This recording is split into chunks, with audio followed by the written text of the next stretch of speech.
First floor है, सारा मैं बनाया और सब पे नाम भी लिखा था। मतलब कि हाँ, प्लेट में मार्बल के गोला प्लेट में सब में नाम, मेरे खानदान का सब नाम लिखा था, सब उसको निकाल के फेंक दिया। और फायर सेफ्टी की वहाँ बिल्कुल कोई भी इंतज़ाम नहीं है। बाइलाज में ऐसा है, आखिर में लिखा हुआ है सदर जो है फाउंडर मेंबर ही रहेगा, अगर कोई भी मतलब फाउंडर मेंबर ही सदर बनता है। और ये जो गैर कानूनी वहाँ की जो फीस लिया जा रहा है, जो डोनेशन लिया जा रहा है,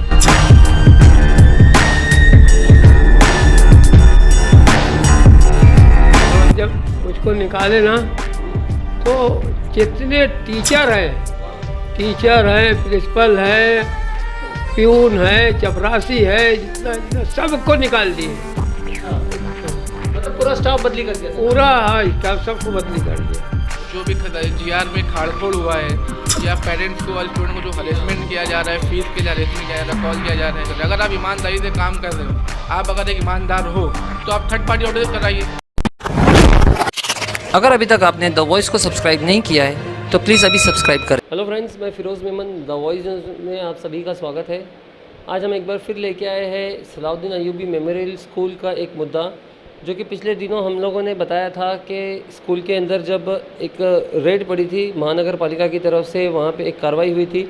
इसमें डिप्टी कमिश्नर ने आके वहाँ पे कार्रवाई की थी और उन्होंने काफ़ी संगीन आरोप लगाए थे स्कूल के ऊपर। इसके बाद में हमने कई बार जो वहाँ के फ़िलहाल मौजूदा ट्रस्टी, जो अपने आप को ट्रस्टी बता रहे हैं, जलीस आज़मी, हमने उनसे कांटेक्ट करने की कोशिश की कि वो आके हमारे चैनल से बात करें और सारी जो है चीज़ों का खुलासा करें, लेकिन किसी हालत या किसी सूरत में वो हमारे चैनल से जुड़े नहीं, उन्होंने वो जुड़ना नहीं चाहते थे। लेकिन आज हम उसी बात का और आगे खुलासा लेकर आए हैं। यहाँ पे हमारे साथ में जो सलाउद्दीन अय्यूबी मेमोरियल स्कूल के फाउंडर मेंबर है और जो ट्रस्टी है फ़िलहाल, मतलब जैसे कि जो बायलॉज में लिखा हुआ है उस हिसाब से जो ट्रस्टी है, तो हमारे साथ में वो है अब्दुल हमीद अंसारी साहब। तो ये हमारे साथ में बैठे हैं। फ़िलहाल इनकी एज काफ़ी ज़्यादा हो चुकी है और ये भी फ़िलहाल मतलब बीमार भी रहते, तो फिर भी हमने इनसे टाइम लिया, इनसे वक्त लिया बात करने के लिए। तो हम इनसे थोड़ा सा बात करेंगे कि क्या आखिर क्या हुआ था, क्या चल रहा है स्कूल के अंदर, जो के लोगों को नज़र नहीं आ रहा, लेकिन कहीं ना कहीं जो है उसका असर जो है स्कूल के ऊपर दिखाई दे रहा है, बच्चों के ऊपर दिखाई दे रहा है, मैनेजमेंट के ऊपर दिखाई दे रहा है। तो सब अस्सलाम वालेकुम, आपका बहुत बहुत स्वागत है हमारे चैनल में। तो आप थोड़ा सा हमें बताएंगे कि स्कूल के बारे में क्या चल रहा है, क्या नहीं चल रहा है? मेरी तरफ से ये हमारे वकील बोलेंगे।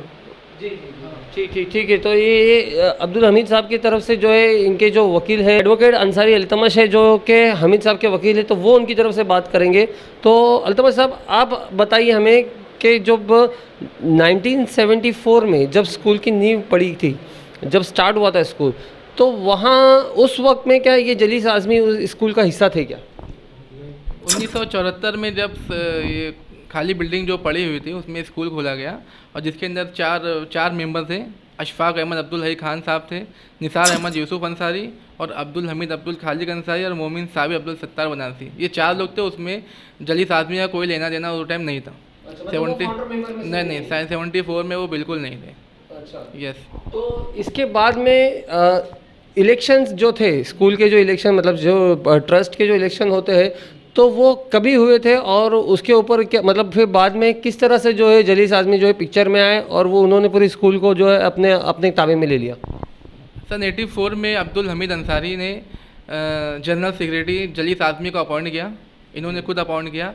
और रही बात इलेक्शन तो आज तक एक बार सिर्फ इलेक्शन हुआ, आज तक इलेक्शन दोबारा नहीं हुआ। 91 में एक बार इलेक्शन हुआ है, जिसमें चैरिटी कमिश्नर की हमारे पास कॉपी भी है और उसमें किसको कितना वोट मिला है वो भी इसमें लिखा हुआ है। और उसमें इलेक्टेड ऑर्डर बाकायदा चैरिटी कमिश्नर ने दिया है कि उसमें प्रेसिडेंट अब्दुल हमीद अंसारी थे। अच्छा, ये हमारे पास सबूत के साथ है जी। तो ये आपके पास में चैरिटी कमीशन का पेपर है? हमारे पास चैरिटी कमिश्नर का हमारे पास है और इसमें जो भी हुआ है ऑर्डर वगैरह पास हुआ है और किसको कितने वोट्स वगैरह मिले हैं पूरे उसके अंदर हमारे पास प्रूफ है, सबूत के साथ ऑन पेपर है। तो आपका क्या कहना है कि 91 के बाद में कोई इलेक्शन हुआ ही नहीं सलाउद्दीन स्कूल में? 91 के बाद कोई इलेक्शन हुआ ही नहीं। ये लोग अपने नोटबुक के हिसाब से खुद इलेक्शन करा के लोग अपना कर लेते हैं। मिनट बुक पे लोग अपना इलेक्शन कर लेते हैं। तो ये मिनट बुक पे किस तरह से इलेक्शन होता है, थोड़ा सा बताएंगे आप हमें? ये लोग मास्टर पेपर पे साइन लेके और मिनट बुक के पीछे लगा के ये लोग उस पर साइन लेके गैर कानूनी से लोग इलेक्शन लेते हैं और इसीलिए वो अपने आप को एजाजी सेक्रेटरी लगाते हैं। अगर इलेक्शन के द्वारा ये सेक्रेटरी होते तो अपने आप को जनरल सेक्रेटरी लगाते हैं, तभी वो ऑनररी सेक्रेटरी लगाते हैं। लेकिन इसलिए वो मिनट बुक पे मास्टर बुक पे पेपर पे साइन लेके गैर कानूनी तरीके से पीछे अटैचमेंट करके ये लोग उस पर इलेक्शन की बुनियाद पे करते हैं। अच्छा, तो वकील साहब हमें ये बताइए कि ये जो मतलब उस दौरान जो है जो हमीद अंसारी साहब का क्या रोल था, मतलब वो उन्होंने फिर कुछ प्रोटेस्ट या एहतजाज नहीं किया स्कूल के अंदर के आप लोग इस तरह से जो गलत कार्रवाई कर रहे हो या तो फिर जो भी है इलीगल एक्टिविटीज़ अगर हो रही थी स्कूल के अंदर, तो इन्होंने क्या स्टेप लिया था? जब 91 में इलेक्शन हुआ, उस इलेक्शन में अब्दुल हमीद सेठ एज अ प्रेसिडेंट जब इलेक्टेड हुए, चूज़ हुए, तो उसके 10 दिन के बाद जब ये वहाँ अपना चार्ज लेने गए तो वहाँ पे इन लोगों का झगड़ा हुआ। उन लोगों ने उनको मार पीट के भगा दिया, जिसका FIR हमारे पास है, जिसका जजमेंट है, और ये लोगों को 3-3 महीने की सज़ा भी हुई थी वो टाइम, और ये हमारे पास न्यूज़ में बाकायदा न्यूज़ है, इसका पेपर है। वो लोगों ने हाँ इनको मार के वहाँ से भगा दिया गया था। हाँ, उनको 3 महीने की सज़ा हुई थी और कुछ फ़ाइन भी हुआ था वो टाइम। सबको सजा हुई थी, सबको सजा हुई थी। हाँ, मतलब 3-4 आदमी थे ना, सबको सजा होती थी 3 साल। तो उनमें किन किन लोगों को सजा हुई थी, थोड़ा सा नाम बताएंगे आप? जब 10 दिन के बाद 91 इलेक्शन के बाद जब ये अपना अहदा लेने गए थे सलाउद्दीन स्कूल में हमीद सेठ, तो वहाँ पे जलीस आदमी से उनका झगड़ा हुआ और उनकी फैमिली और उनके खुद के ऊपर FIR लॉन्च हुआ था शांति नगर पुलिस स्टेशन में। अच्छा, तो उन्हीं को सज़ा हुई थी। तो फिर 96 में जब कोर्ट का जजमेंट आया तो लोगों को 3 महीने की सज़ा और कुछ फ़ाइन वो टाइम हुई थी। तो जब कोर्ट का जजमेंट आया तो उसके बाद में तो फिर इनको सदर इलेक्ट कर दिया गया होगा ना, फिर बाद मतलब फिर इनको सदर बनाया गया था कि नहीं बनाया गया था? नहीं, उसके बाद से इनको सदर नहीं बनाया गया। अच्छा, हाँ हाँ, जब मुझको निकाले ना तो जितने टीचर हैं, प्रिंसिपल है, प्यून है, चपरासी है, जितना सबको निकाल दिए। अच्छा, हाँ, मतलब पूरा स्टाफ बदली कर दिया था? पूरा हाँ स्टाफ सबको बदली कर दिया। अच्छा, मतलब उनका ये कि उनका हाँ, मतलब उनका ये था कि आपकी तरफ से भी कोई ना बोले, उनकी साइड की उनकी पूरी टीम रहे, है ना? ये हाँ। जी। तो अल्तमश भाई आप बताइए हमें कि ये जो केस है, जो चल रहा था केस, तो इसका जजमेंट कब आया? 1991 में जो केस चल रहा था उसका जजमेंट 2011 में आया है और कोर्ट ने तस्लीम किया है कि वो टाइम के प्रेसिडेंट अब्दुल हमीद सेठ थे, जिसका जजमेंट कोर्ट ऑर्डर ये हमारे पास है। अच्छा, ऑन रिकॉर्ड है ये। तो मतलब कोर्ट ने तभी तस्लीम किया था कि ये प्रेसिडेंट है? बिल्कुल। 91 के बाद से अभी तक का स्कूल में दोबारा कोई चैरिटी कमीशनर के कोई इलेक्शन नहीं हुआ अभी तक। अच्छा, तो वही जैसे आपने बताया कि मिनट्स बुक पे ही ये लोग दिखा रहे थे। अच्छा, तो अभी फ़िलहाल हमीद सेठ की क्या लड़ाई चल रही है कोर्ट के अंदर? मतलब फ़िलहाल वो उसी केस को कंटिन्यू कर रहे हैं या तो फिर कोई और दूसरा एक नया केस इन्होंने फाइल किया है कि अपना हक लेने के लिए या तो फिर खुद को प्रेसिडेंट साबित करने के लिए? 2011 में जब हाईकोर्ट का जजमेंट आया तो हम लोगों ने वो टाइम चैरिटी कमीशन में गए स्कूल को गवर्न करने के लिए, ताकि हमको पुलिस प्रोटेक्शन मिले, ताकि हम अपने मेंबरों के साथ वहाँ पे अपना जायज़ा ले लें। तो और इसके अलावा और भी कोई केसेस चल रहे हैं क्या? इसके अलावा इनके ऊपर चेंज रिपोर्ट का केस चल रहा है, 3 चेंज रिपोर्ट का, क्योंकि ये विदाउट इलेक्शन के जो प्रेसिडेंट ये लोग चूज़ कर रहे इनको हम नहीं मानते हैं और इनका 3 केस चल रहे हैं। मतलब इनका ऑब्जेक्शन था, जो भी इलेक्शन हुए थे उसके ऊपर इनका ऑब्जेक्शन था? हाँ, इनके ऑब्जेक्शन था क्योंकि बगैर इलेक्शन के हो रहा था। प्रेसिडेंट जो भी अब तक 3 बने हैं बगैर इलेक्शन के बने हैं। अच्छा, हाँ। तो मैं आपसे ये पूछना चाहूँगा कि स्कूल का बायलॉज क्या कह रहा है, मतलब इसके बारे में कि अगर इलेक्शन को अगर आप समझो किसी को प्रेसिडेंट बनाना है तो उसमें क्या बायलॉज क्या कहता है, आपको कुछ पता है? According bylaws rule number 5B में फर्स्ट, सेकंड, थर्ड टर्म में जो भी इलेक्शन होगा इसमें सिर्फ फाउंडर मेंबरों के बीच में ही इलेक्शन होगा और फाउंडर मेंबर ही इसमें प्रेसिडेंट बनेगा। जो कि फर्स्ट टर्म का इलेक्शन हो गया 91 में, जिसमें हमीद सेठ ने प्रेसिडेंट जीत के आए हैं, ठीक है। अब बाय लॉज के हिसाब से अभी कोई भी फाउंडर मेंबर जिंदा है नहीं, सिर्फ हमीद सेठ जिंदा है, हमीद अंसारी जिंदा है, इसलिए डिफ़ॉल्ट प्रेसिडेंट यही है अभी तक। मतलब बायलॉज में ये लिखा है कि जो फाउंडर मेंबर है सिर्फ वही प्रेसिडेंट बन सकते हैं 3 टर्म के लिए। तो ऑलरेडी 1 टर्म का इलेक्शन हुआ है, उसके बाद में कभी इलेक्शन हुआ ही नहीं, आप ये कहना चाह रहे हैं? एक ही बार इलेक्शन हुआ 91, उसके बाद से कोई इलेक्शन वहाँ पे हुआ नहीं। तो वकील साहब ये जो सारी बातें हो गई, तो ये तो हमीद सेठ ने जो है उन लोगों के ऊपर केस किए थे, उन लोगों के ऊपर आरोप लगाए थे, तो ऐसा भी तो होगा कि उन लोगों ने भी इनके ऊपर मतलब खुद के डिफेंस में या तो इनके ऊपर जैसे इनके ऊपर कुछ आरोप लगाए होंगे, कुछ केस किया होगा, ऐसा भी कुछ है क्या? मतलब उनकी तरफ से भी कुछ इनके ऊपर एलिगेशंस लगाए गए थे क्या? हाँ, जलील आज़मी ने भी 4 झूठे केस हमीद अंसारी पे झूठे केस किए थे, और उसमें वो लोगों ने एक्सेप्ट भी किया कि वो प्रेसिडेंट है, लेकिन वो लोग जो झूठे केस किए थे उसको प्रूफ नहीं कर पाए, कोर्ट में साबित नहीं कर पाए, इसलिए सब कोर्ट हम लोग जीत चुके। अच्छा, मतलब चारों केस फिर इनके फेवर में आ उनके गए। फेवर में आया, उनके फेवर में कुछ नहीं है, जो कि वो केस में ये एक्सेप्ट किया कि प्रेसिडेंट है ये, लेकिन आज वो डिनाई करते कि प्रेसिडेंट नहीं। तो वकील साहब अभी ये जो सारी बातें हुई ये तो पास्ट की हो गई कि क्या क्या हुआ था पास्ट में। अभी फ़िलहाल स्कूल को लेके आप लोगों की क्या एक्टिविटीज़ है, क्या कार्रवाई चल रही है आप लोगों की स्कूल को लेकर? अभी स्कूल को लेके हम लोगों की ये कार्रवाई चल रही है कि जितने भी जो ओबीसी है, जो पसमानदा लोग हैं, जो निचले गरीब तबके के लोग हैं, इनको वहाँ से जो सैलरी पे थे, जो वहाँ काम उनको निकाला गया है। और हाँ बिल्कुल, और जो ये जो गैर कानूनी वहाँ की जो फीस लिया जा रहा है, जो डोनेशंस लिया जा रहा है, जो टीचर की सैलरी का जो प्रॉब्लम मैटर चल रहा है, जो स्कूल की जो इमारत है, जो उसकी MRTP केस चल रहा है, और जो भी GR में खाड़खोड़ हुआ है, या पेरेंट्स को और स्टूडेंट को जो हरेसमेंट किया जा रहा है, फीस के लिए हरेसमेंट किया जा रहा है, कॉल किया जा रहा है कि आपके बच्चों को निकाल दिया जाएगा, और फायर सेफ्टी की वहाँ बिल्कुल कोई भी इंतज़ाम नहीं है। तो ये सब के लिए हम लोग कानूनी कार्रवाई कर रहे हैं, और हम लोग को कानून पे भरोसा है, हम लोग कानून को मानने वाले लोग हैं, और हम लोग जहाँ तक हो सके हम लोग कानून की कार्रवाई करेंगे। तो वकील साहब ये जो सारी बातें आप बता रहे हो, ये जो सारे आरोप आप लगा रहे हो कि इन चीज़ों के ऊपर जो है आप लोग अभी फ़िलहाल लड़ाई कर रहे हो, तो ये सारी बातें तो उन्होंने 1 तारीख को जो प्रेस कॉन्फ्रेंस ली थी उसमें स्पष्ट कर दी थी, और इन सारे आरोपों को जो है नकार दिया था कि मेरा इन सब चीज़ों से कोई लेना देना नहीं।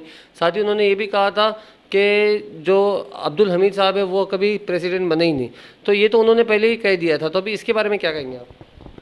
मैंने इससे पहले भी प्रेस कॉन्फ्रेंस में ये बात कहा है कि 1 अप्रैल को ही अप्रैल फूल मनाया गया लोगों के साथ, और जो भी उन्होंने मौलाना हसन नदवी साहब को लेके जो भी इन्होंने प्रेस कॉन्फ्रेंस की थी, और 5 अप्रैल को हम लोगों ने भी वो प्रेस को काउंटर किया उनका, और जिसमें से वो अपने फंड अपने पॉलिटिकल पावर का यूज़ करके वो पूरी न्यूज़ को मैनिपुलेट कर दिया। जैसे कि उन्होंने वो न्यूज़ में कहा कि ईमानदारी से काम किया जा रहा है, ध्यानदारी से काम किया जा रहा है। जब नूतन खड़े मैडम का जब आपके वहाँ पे आया, मैडम आई, तो आप वहाँ से निकल के भागे क्यों? जी, आपको वहाँ नहीं भागना था, आप क्यों भागे वहाँ से? अगर आप सही है, आप सही ईमानदारी से काम करते, आपको वहाँ से नहीं भागना चाहिए था। और रही बात, उन्होंने अपनी न्यूज़ में ये कहा कि वो कभी प्रेसिडेंट थे ही नहीं, तो हमारे पास कई प्रूफ हैं, 1 या 10 प्रूफ हम साबित कर सकते हैं कि वहाँ के प्रेसिडेंट वहाँ पे थे, और उन्होंने बताया कि इलेक्शन आज तक वहाँ हुआ नहीं, वो भी हमारे पास प्रूफ हम दे देंगे उनको कि 91 में इलेक्शन हो चुका है और प्रेसिडेंट वहाँ चूज़ हुए अब्दुल हमीद अंसारी। तो वकील साहब एक आखिरी सवाल मैं आपसे पूछना चाहूँगा कि फ़िलहाल आपकी लड़ाई जो है वो सलाउद्दीन अय्यूबी मेमोरियल स्कूल से है कि जलीस आज़मी से? क्योंकि कहीं ना कहीं हम देख रहे हैं कि बार बार जो है स्कूल का नाम बोर्ड पे आ रहा है, बार बार जो है स्कूल का जो है बदनामी हो रही है, लोगों के अंदर जो चर्चा हो रही है वो स्कूल के नाम से ही हो रही है। तो इसके लिए मैं ये खास करके पूछना चाहूँगा कि फ़िलहाल आपकी लड़ाई किससे है? हमारी लड़ाई स्कूल से नहीं है, हम तो एक प्राउड की बात है, हमारे लिए ये अदारा है, और हम तो ये कौम का अदारा है जी। और दूसरी बात ये कौम के फ़ायदे के लिए है, और हम स्कूल की इज्जत करते हैं, क्योंकि इससे हमारे बच्चे, हमारी जो कौम है इससे आगे बढ़ेगी। हमारा झगड़ा इससे नहीं है, हमारा जो झगड़ा है वो जलीस आदमी से है, क्योंकि ये गलत तरीके से जो गलत काम हो रहा है, जो गलत चीज़ें वहाँ हो रही है, हमारा लड़ाई उससे है। जिस तरह से जलीस आदमी वहाँ से गद्दारी कर रहे हैं, हमारी लड़ाई उससे है। जैसे इन्होंने इससे पहले एक न्यूज़ में कहा था कि हम ईमानदारी से काम कर रहे हैं, ध्यानदारी से काम कर रहे हैं। अगर आप ईमानदारी से काम कर रहे हो, आप अगर एक ईमानदार हो, तो आप थर्ड पार्टी ऑडिट कराइए। क्यों घबराते आप? कराइए थर्ड पार्टी ऑडिट कराइए, आप रेडी है हम लोग उसके लिए भी। थर्ड पार्टी ऑडिट से दूध का दूध पानी का पानी। हाँ, जो है दूध का दूध पानी क्लियर हो जाएगा।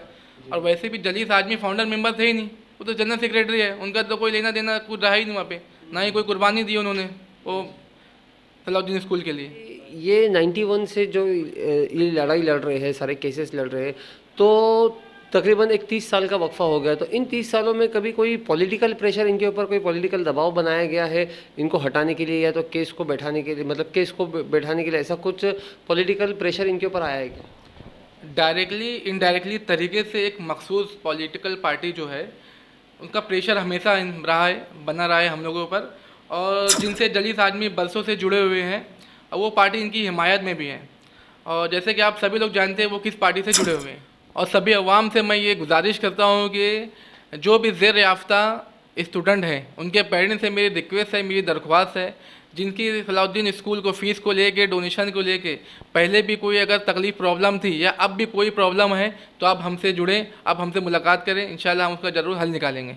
जी जी जी, बहुत बहुत शुक्रिया वकील साहब हमसे बात करने के लिए। तो दोस्तों देखो, ये थे यहाँ पे हमारे साथ में जो सलाउद्दीन अय्यूबी स्कूल है, तो उसके प्रेसिडेंट, जैसे कि जो बायलॉज में लिखा हुआ है उसके हिसाब से जो फाउंडर मेंबर है वो हमारे साथ में थे, और उनके वकील साहब थे जिन्होंने सारी चीज़ें जो है हमारे सामने स्पष्ट तरीके से सन 74 से उन्होंने जो अब तक का जो उनका जो सफ़र रहा है वो हमने आपके सामने रखा है। लेकिन यहाँ पे एक बात मैं भी आपसे कहना चाहूँगा कि जो स्कूल होती है वो एक नॉन प्रॉफिटेबल ऑर्गेनाइजेशन होती है, जहाँ पे प्रॉफिट की कोई गुंजाइश नहीं होती। जो एक ट्रस्ट होता है वो लोगों को एक एजुकेशन प्रोवाइड करने के लिए, बच्चों को एजुकेशन प्रोवाइड करने के लिए वो ट्रस्ट बनाया जाता है, जिसका कॉन्स्टिट्यूशन ऑफ इंडिया में मतलब क्लियरली लिखा हुआ है कि अगर आप इस चीज़ से प्रॉफिट कमाते भी हो, अगर आप इस ऑर्गेनाइजेशन से प्रॉफिट कमाते भी हो, तो यही प्रॉफिट आपको जो है उसको बच्चों को बेनिफिट करके देना है, लोगों के बेनिफिट के लिए ही यूज़ करना है, ना कि अपने पर्सनल गेन के लिए उसको रखना है, इस्तेमाल करना है। तो यहाँ पे जब हम जो सारी चीज़ें देख रहे हैं, जो सारी लड़ाई है, वो इसीलिए है कि कहीं ना कहीं जो फंड है उसका मिसयूज़ हो जा रहा है, जो प्रॉफिट कमाया जा रहा है, जो सालों से जो करोड़ों रुपया जो आया है, तो उसको कहीं ना कहीं पर्सनल गेन में जो यूज़ किया जा रहा है। तो इसी की ये लड़ाई है यहाँ पे। तो हम चाहेंगे कि यहाँ पे न्याय मिले, और बाकी की सारी स्कूलों से भी हमारी ये दरख्वास्त है कि आप जो भी प्रॉफिट कमाते हो तो उसको अपने बच्चों के फ़ायदे के लिए ही लगाओ, स्टूडेंट के फ़ायदे के लिए ही लगाओ। यही हमारा कहना है। मैं Firoz Memon, the voice news से, थैंक यू।